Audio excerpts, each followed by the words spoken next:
स्वागत में राहुल ओझा आपके साथ। साहिबगंज से बड़ी खबर है, जहां भोगनाडीह में पुलिस के साथ झड़प हो गई है। इस डीपीओ और 3 से 5 पुलिसकर्मी घायल बताए जा रहे हैं। पुलिस ने आंसू गैस के गोले दागे हैं। पुलिस ने कई राउंड फायरिंग भी की है। सिद्धो कानू पार्क का ताला खोलने का यह पूरा विवाद कार्यक्रम में रोक के बाद ताला जड़ा गया था। आदिवासी समाज के लोगों ने ताला जड़ा था, तो पुलिस ने कई राउंड फायरिंग की। और देखिए, हूल दिवस के मौके पर जो अब संग्राम है वो देखने को मिल रहा है, क्योंकि कार्यक्रम पर रोक सरकार ने लगाया था, जिसके बाद से विपक्ष ने, बीजेपी ने हमला भी बोला था।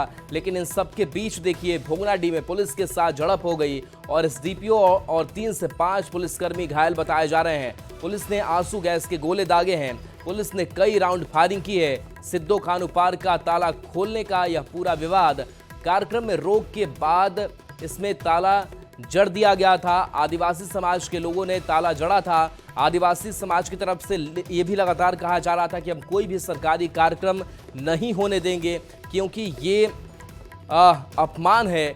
और इस हूल दिवस के मौके पर यहाँ कार्यक्रम आदिवासी समाज करना चाहता था। पवन रॉय हमारे साथ न्यूज 18 संवाददाता जुड़ गए हैं। पवन, आदिवासी समाज और प्रशासन आमने सामने है, तस्वीरें भी हम देख पा रहे हैं। उस किस तरीके से ये पूरी झड़प यहाँ पर हुई है, फिलहाल अपडेट किया वहां से। जी, बता दें आपको कि अभी जो है माहौल पूरी तरह जो है शांत है। और जो बताया जा रहा है कि जो सिद्धू कानू पार्क है वहां पर जो उनके वंशज हैं और जो आदिवासी समाज के लोग हैं वो पूजा पाठ करने के लिए वो पहुंचे थे। उसमें जो है पार्क में ताला जड़ दिया गया था। पुलिस प्रशासन का कहना था कि आप जो है इस ताला को खोल दे। तो उन लोगों का कहना था कि वो उनका जो है पूर्वजों से चला आ रहा है कि सबसे पहले जो वंशज परिवार के लोग हैं वो पूजा पाठ करते हैं, उसके बाद जो है आम लोगों के लिए या अन्य लोगों के लिए जो है पार्क का दरवाजा जो है वो खोल दिया जाता है। इसी बीच को लेकर जो है विवाद जो है वो बढ़ता गया। और बता दें कि पूर्व में भी कार्यक्रम होना था, तो पहले से जो है तनावपूर्ण माहौल था। दो तीन दिनों से जो चल रहा था वो पहले से ये मतलब जो है तनाव पहले से बना हुआ था प्रशासन और इन वंशज परिवार के बीच, क्योंकि इन लोगों का जो कार्यक्रम होना था वो जो है उनका आदेश नहीं मिला। और उसके बाद जो है ये धीरे धीरे तनावपूर्ण जो है माहौल बन गया। और आज जो है जब पुलिस और इन लोगों के बीच झड़प हुई, तो पुलिस प्रशासन के को जो है माहौल को नियंत्रण करने के लिए जो है आंसू गैस के जो है गोले चलिए, बिल्कुल आप हमारे साथ बने रहिए। एक बार फिर से ये तस्वीर आप तक हम पहुंचा रहे हैं, जहां देखिए पुलिस वाहन मौके पर मौजूद है। काफी संख्या में यहाँ पर जवानों की मौजूदगी है। लेकिन देखिए किस तरीके से आदिवासी समाज यहाँ पर इकट्ठा है। और ये जो तनातनी है वो पिछले कई दिनों से चल रहा है और लगातार इसी बात का विरोध किया जा रहा है कि आखिर कार्यक्रम पर रोक क्यों।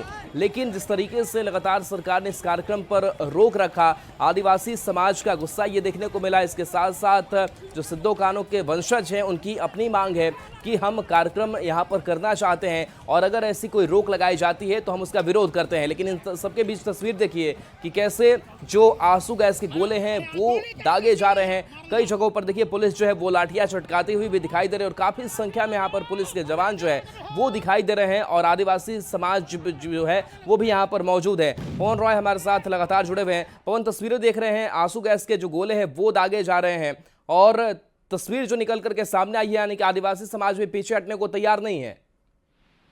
जी, देखिए उन लोगों का कहना था कि हम लोग जो है वंशज परिवार से आते हैं और हम लोग को अगर जो है यहाँ पूजा करने का अधिकार नहीं मिलेगा। हमारे पूर्वजों ने यहाँ आजादी के लिए जो है अपना खून दिया है, बलिदान दिया है, तो हमें जो है अधिकार है वो हमसे छीना जा रहा है। अगर हम कार्यक्रम यहाँ करना चाहते तो क्यों नहीं करने दिया जाएगा। तो इसको लेकर भी जो है आक्रोश था इन लोगों में। और इस घटना में बता दें कि दोनों तरफ से जो झड़प हुई है, तो इसमें 2-3 जो है पुलिसकर्मी भी घायल हुए हैं। जो एसडीपीओ हैं बरवा के, वो भी उनको भी हल्की चोट आई है। तो कई वंशज परिवार के लोग हैं वो भी इस घटना में घायल हुए हैं। तो बता दें कि पिछले कई दिनों से जो है माहौल जो है तनावपूर्ण था। इसमें देखा जाएगा कि इसमें जांच में क्या कुछ आता है। फिलहाल जो है अभी शांति व्यवस्था यहाँ पर जो है बनी हुई है और आगे जो है मामले की जो है जांच वो की जा रही है। जी जी, इस पर सियासत भी खूब होती रही, खूब बयान भी सामने आया। अभी कुछ बयान विपक्ष का, बीजेपी का आया है? जी, आपको बता दें कि वंशज के परिवार से मिलने के लिए यहाँ पर जो है सीता सोरेन जी पहुंची हुई हैं। उनका कहना है कि वंशज परिवार का जो अधिकार है जो उनका पूर्वजों से चलता आ रहा है, उनके तहत जो है वो पूजा पद्धति जो है यहाँ पर करते हैं, तो उनको उनका जो है यहाँ पर उनको करने देना चाहिए था। लेकिन प्रशासन इस लगाती है, तो कहीं ना कहीं इसको जो है सरकार इसकी जवाबदेही जो है लेनी चाहिए सरकार को। तो उन्होंने साफ तौर पे कहा है कि जो है ये जो किया गया है इसकी जो वो घोर निंदा करती है इस घटना की। जी बिल्कुल। तो देखिए, अब बीजेपी के जो नेता हैं उनके भी पहुंचने का सिलसिला शुरू हो चुका है। सरकार की अगर बात करें तो सरकार की क्या मंशा थोड़ी नरम दिखाई देती है, लेकिन आज जो जिस तरीके से लाठीचार्ज किया जा रहा है, आंसू गैस के गोले दागे जा रहे हैं, वो तो ऐसा लगता नहीं है कि सरकार थोड़ा नर्म हो। देखिए, जो बातें सामने आ रही थी कि यहाँ जो वंशज परिवार के लोग हैं उनका कहना है कि पूर्व में भी जो है कार्यक्रम जो है वो होता आ रहा है। कई विभिन्न पार्टियां जो है यहाँ कार्यक्रम करती थी, तो उस समय जो है अलग अलग टाइम देकर जो है कार्यक्रम जो है करने दिया जाता था, लेकिन रोक नहीं लगाया जाता था। लेकिन इस सरकार में उन लोगों का कहना है कि जो है कार्यक्रम पर रोक चलिए, लगाना बिल्कुल कहीं ना कहीं जो है सरकार की शुक्रिया। देखिए, इस तस्वीर को एक बार फिर से हम आपको दिखाते हैं, और ये नई तस्वीर है, और इस तस्वीर को देखिए किस तरीके से जो अखाड़ा का मैदान है वो है, या पूरा इलाका जो है वो बना हुआ दिखाई दे रहा है। पार्क में ताला खोलने को लेकर के यह पूरा विवाद जो है वो सामने आया है, और बता दें कि कार्यक्रम पर जब रोक लगा दिया गया तब ताला जड़ दिया गया। और देखिए दूर देखिए आंसू गैस के जो गोले हैं वो दागे जा रहे हैं, और कोशिश जवानों की तरफ से यही की जा रही है कि कैसे हालात को नियंत्रण में किया जा सके। लेकिन इसके बावजूद जो आदिवासी समाज है, जो सिद्धो कान्हू के वंशज हैं, वो लगातार इस बात को कह रहे हैं कि हमें पूजा पाठ करने का अधिकार है, और हम यहाँ पर पूजा अगर करते हैं तो सबसे पहले जो वंशज में अभी जिंदा है वो पूजा करने के लिए जाते हैं। लेकिन आखिर क्यों इस कार्यक्रम पर रोक लगाया गया? और देखिए इस जवानों की भी इन तस्वीर को हम दिखा रहे हैं, जहां देखिए लाठी चार्ज भी कुछ देर के लिए किया जाता है, और इस भीड़ को नियंत्रित करने की कोशिश जवानों की तरफ से भी की जाती है। आदिवासी समाज की तरफ से भी झड़प होती है, और कुछ पुलिस के जवान भी घायल बताए जा रहे हैं। तो देखिए, राज्य के अलग अलग जिलों में सिद्धो कान्हू मुर्मू के अंग्रेजों के खिलाफ विद्रोह की याद में आज हूल दिवस मनाया जा रहा है। शहीदों की प्रतिमा पर माल्यार्पण कर लोग उनकी वीरता को याद कर रहे हैं। आप रांची, रामगढ़ और बोकारो की तस्वीरें देख रहे हैं, जहां हूल दिवस पर कार्यक्रम आयोजित किए गए। सभी जगह लोग 1855 के संथाल विद्रोह को याद कर रहे हैं।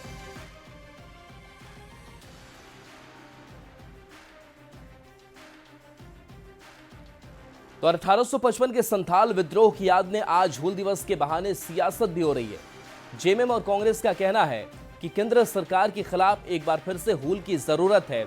वहीं बीजेपी कह रही है कि झारखंड की मौजूदा सरकार आदिवासियों का शोषण कर रही है, इसलिए झारखंड में हूल की जरूरत है।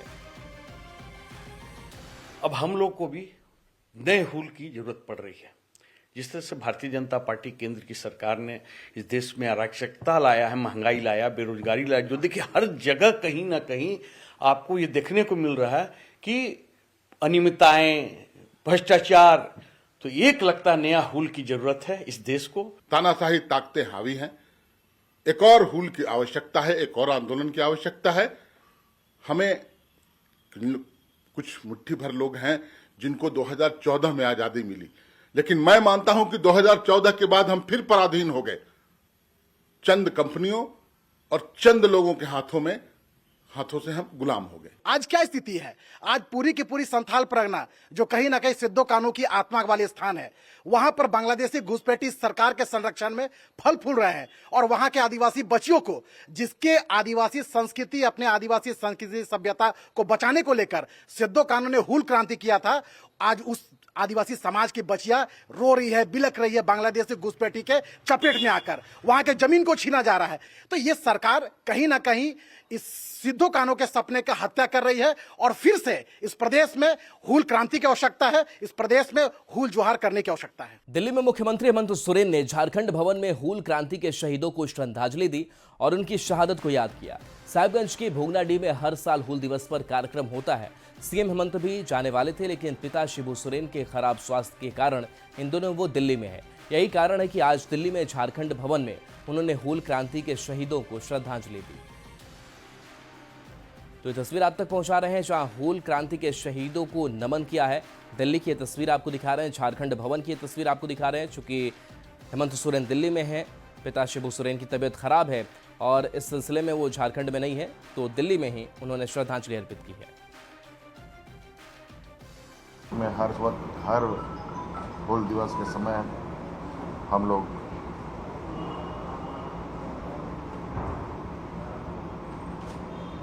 पचकटिया और भोगनाडीह साहिबगंज जिले में बड़े तादाद में हम लोग एकत्रित होते हैं और उनको याद करते हैं। राज्यसभा सांसद और झारखंड मुक्ति मोर्चा के सुप्रीमो शिबू सोरेन की सेहत में सुधार हो रहा है। दिल्ली में उनके स्वास्थ्य की जानकारी लेकर लौटे मंत्री दीपिका पांडे सिंह और संजय प्रसाद यादव ने कहा कि अब गुरुजी पहले से बेहतर हैं, उनकी सेहत में तेजी से सुधार हो रहा है और वो जल्द स्वस्थ होकर झारखंड लौटेंगे। बता दें कि 81 साल के शिबू सोरेन 19 जून से दिल्ली के सर गंगाराम अस्पताल में भर्ती है, जहां उनका इलाज चल रहा है। लेकिन इन सबके बीच लगातार जो झारखंड के नेता है वो शिबू सोरेन से मुलाकात कर रहे हैं, उनका हाल चाल जान रहे हैं और बताया जा रहा है कि पहले से वो रिकवर कर रहे हैं और स्वस्थ धीरे धीरे हो रहे हैं। कल उनकी तबीयत पहले से बेहतर रही है और हम लोग यहाँ बाबा की धरती पर खड़े उनके जल्द स्वास्थ्य लाभ की कामना भी करते हैं। पहले से बेहतर है। हमने तो उस दिन भी जब जा रहे थे तब लोगों को कहे थे बाबा भोले की कृपा रहेगा तो स्वस्थ रहेंगे और बाबा की कृपा उनसे है और अभी पहले से बहुत बेहतर है। इस वर्ष से उनको स्वस्थ। दिल्ली में सीएम हेमंत सोरेन ने बताया कि गुरुजी की सेहत तेजी से सुधर रही है, वो जल्द स्वस्थ होकर झारखंड आएंगे। लेकर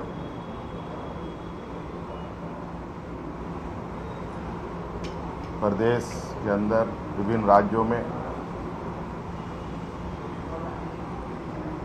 इनके स्वास्थ्य को लेकर लोग दुआ मांग रहे हैं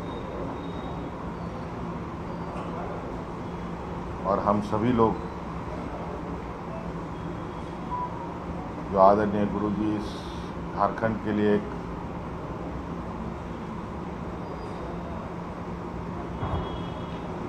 छत्र छाया के रूप में स्थापित रहे हैं, वह पुनः हम लोग के बीच में स्वस्थ होकर आए, ये हम लोग कामना करें। डुमरी विधायक जयराम महतो ने दिशोम गुरु शिबू सोरेन के स्वस्थ होने की कामना की। साथ ही उन्होंने राज्य की स्वास्थ्य व्यवस्था पर सवाल उठाते हुए सरकार पर निशाना साधा। हमने इस राज को अलग इसलिए किया था क्योंकि हम लोग शिक्षा के क्षेत्र में भी दबाए जाते थे। आपको जानकारी होनी चाहिए कि हमारे विश्वविद्यालय शायद रांची में सबसे पहला विश्वविद्यालय बना था 1960 के आसपास। लोग चाहते थे कि ये जो हिस्सा है झारखंड का, इसमें खनिज संपदा है, इसमें आदिवासी मूलवासी रहते हैं, इन्हें पढ़ाई की व्यवस्था ना दी जाए। धनबाद से बड़ी खबर है, जहां ग्रामीण और वन विभाग कर्मी में झड़प हो गई। रैयती जमीन पर जबरन खुदाई का आरोप है, विरोध करने पर मारपीट करने का भी आरोप लगा है। तो धनबाद से बड़ी खबर, जहां ग्रामीण और वन विभाग कर्मी में झड़प हो गई। रैयती जमीन पर जबरन खुदाई का आरोप है, मारपीट करने का भी आरोप है कि जब विरोध किया गया तो मारपीट की गई। विरोध में झूठे केस में फंसाने की धमकी दी गई। तिलमुच्चो पंचायत का यह मामला है। दरअसल तिलमुच्चो पंचायत में ग्रामीणों और वन विभाग कर्मियों के बीच झड़प हो गई। ग्रामीणों ने वन संरक्षक पदाधिकारी और महुदा थाना प्रभारी को लिखित शिकायत दी और रैयत जमीन पर वन विभाग की जबरदस्ती मशीन लगाकर खुदाई करने का आरोप लगाया है और विरोध करने पर मारपीट और झूठे केस में फंसाने की धमकी देने की भी बात कही है। तो जब बोला गया कि भाई आप लोग नहीं कीजिए, बोल नहीं, अगर पैसा नहीं दीजिएगा तो हम लोग इसमें पेड़ लगा देंगे, जमीन कब्जा कर लेंगे। हम मीडिया के माध्यम से अधिकारियों से खास करके रिक्वेस्ट करना चाहेंगे कि इस तरह गरीब जो आदमी है, दलित शोषित आदमी है, ग्रामीण है, किसान है, इन लोग के ऊपर जो दमन वाला रवैया है वो सब ना करें और नहीं तो पूरा ग्रामीण एकजुट होकर उग्र आंदोलन होगा। उस समय विभाग बोलेगा कि देखिए ग्रामीण लोग विरोध कर रहे हैं।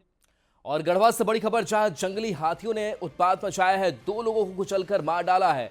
घटना के बाद से दहशत में लोग हैं, वन विभाग के खिलाफ आक्रोश भी है। तो जंगली हाथियों का उत्पात देखने को मिला है। विभाग पर लापरवाही का लोग आरोप लगा रहे हैं। चिरका गांव का यह मामला सामने आया है, जहां 2 लोगों को कुचलकर हाथियों ने मार डाला है। तस्वीर आप तक पहुंचा रहे हैं, जहां देखिए किस तरीके से ग्रामीण यहां पर इकट्ठे हैं, वन विभाग से, प्रशासन से लगातार गुहार लगा रहे हैं, लेकिन इसके बावजूद भी वो कह रहे हैं कि जो रवैया अपनाया जा रहा है वन विभाग की तरफ से वो ढुलमुल है और ऐसे में लगातार हाथियों की चपेट में आ रहे हैं। इस दुख के घड़ी में हम आपके साथ हैं। सरकार का जो भी मुआवजा है वो आपको जो है 15 दिन के अंदर सारा भुगतान करने के लिए तैयार हैं। धनबाद सदर अस्पताल में 2 दिन में 3 नवजात की मौत का मामला तूल पकड़ता जा रहा है। बीजेपी ने इसके लिए स्वास्थ्य मंत्री पर निशाना साधा है और कहा है कि उन्हें सिर्फ लंबे लंबे भाषण देने से मतलब है। स्वास्थ्य व्यवस्था पूरी तरह से चौपट हो चुकी है। हालांकि डीसी का कहना है कि तीनों नवजात की हालत पहले से खराब थी, इलाज में कोताही के कारण किसी की मौत नहीं हुई है। बता दें कि प्रसव के लिए जिले के अलग अलग क्षेत्रों में महिलाएं प्रसव के लिए आई थी, जहां जन्म के बाद नवजात की मौत हो गई। इस पर सवाल उठ रहे हैं।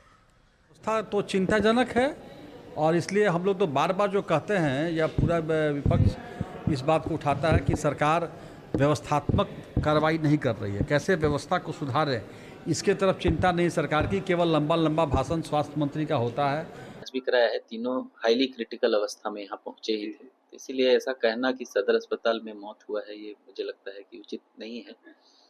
ऑलरेडी क्रिटिकल केस ही रेफर होके आया था, एक बच्चा शायद आधा निकला था, एक बच्चा ऑलरेडी अंडरवेट था। तो देखिए सदर अस्पताल में किसी का डेथ होना ये कोई बड़ी बात नहीं है, क्योंकि वहाँ जनरली क्रिटिकल केस ही आते हैं।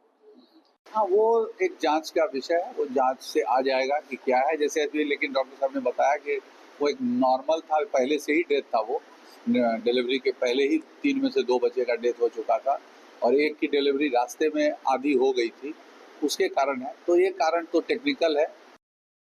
खबर बोकारो से, जहां के शिवप्रिया इस्पात उद्योग में हुए हादसे में घायल 2 मजदूरों में से एक मजदूर की इलाज के दौरान मौत हो गई, जबकि एक घायल का इलाज अभी जारी है। मृतक के भाई ने प्रबंधन और जिला प्रशासन के अधिकारियों पर लापरवाही का आरोप और दिखावा करने का आरोप लगाया है। साथ ही पूरे मामले में कार्रवाई करने की मांग की है।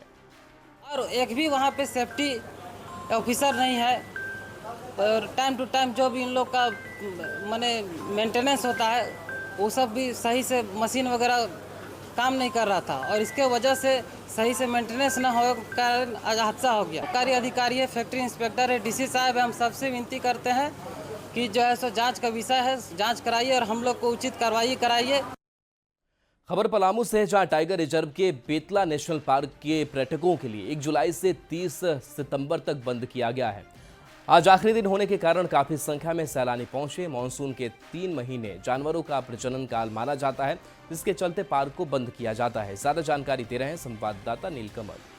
जानवरों के प्रजनन को लेकर के पलामू टाइगर रिजर्व अंतर्गत बेतला नेशनल पार्क को 1 जुलाई से 30 सितंबर तक पर्यटकों के लिए बंद किया जा रहा है।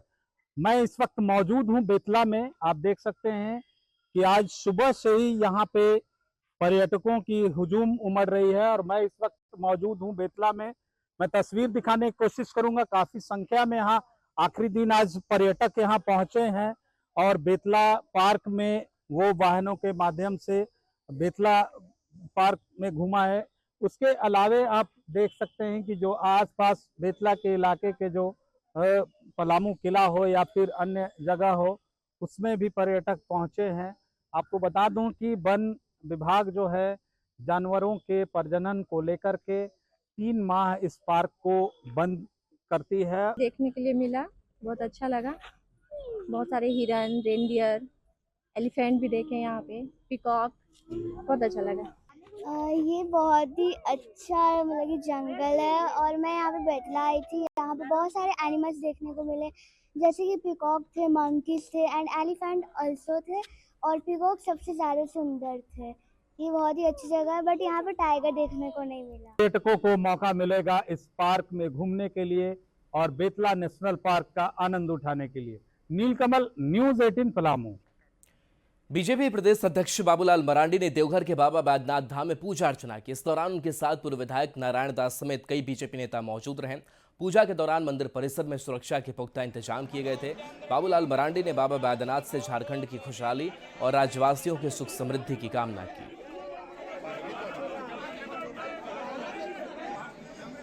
तो ये तस्वीर देवघर की आप तक पहुंचा रहे हैं, जहां पर देखिए बाबूलाल मरांडी है, इसके साथ साथ पूजा अर्चना में वो लगे हुए हैं। उनके साथ पूर्व विधायक नारायण दास समेत कई बीजेपी नेताओं की मौजूदगी। जामताड़ा में शिक्षा विभाग ने फर्जी या गैर मान्यता प्राप्त संस्थानों के सर्टिफिकेट से नौकरी पाने वाले 120 सहायक शिक्षकों को नौकरी से हटा दिया है। राज्य मुख्यालय के निर्देश पर जिला शिक्षा पदाधिकारी ने कार्रवाई की है। जो भी सहायक शिक्षक ऐसे पाए गए हैं, उनके मानदेय के भुगतान पर रोक लगा दी गई है। शिक्षा विभाग की इस कार्रवाई के सहायक शिक्षकों के बीच हड़कंप मचा है। आरोपी कई शिक्षकों के सर्टिफिकेट हिंदी साहित्य सम्मेलन प्रयाग, भारतीय शिक्षा परिषद उत्तर प्रदेश और कई ऐसे संस्थानों के हैं जिन्हें फर्जी घोषित किया गया है। कई ऐसे शिक्षक भी हैं जो 15 से 20 साल से फर्जी सर्टिफिकेट पर नौकरी कर रहे थे। पूरे जिले में 120 पारा टीचर ऐसे थे जिन्होंने गैर मान्यता प्राप्त संस्थानों से इंटर की डिग्री हासिल की थी या फर्जी तरीके से जो डिग्री हासिल की थी, उसका सारा डिटेल्स हमारे पास था। तो विभाग से भी चूंकि निर्देश है कि जो गैर मान्यता प्राप्त संस्थानों से डिग्री हासिल किए हैं उन्हें हटाया जाए, उन्हें कार्यमुक्त किया जाए, उनकी सेवा नहीं ली जाए। तो इसी संबंध में अग्रेतर कार्रवाई करते हुए मेरे द्वारा ये स्टेप लिया गया है। न्यूज़ 18 ऐप अब नए अवतार में। News 18 app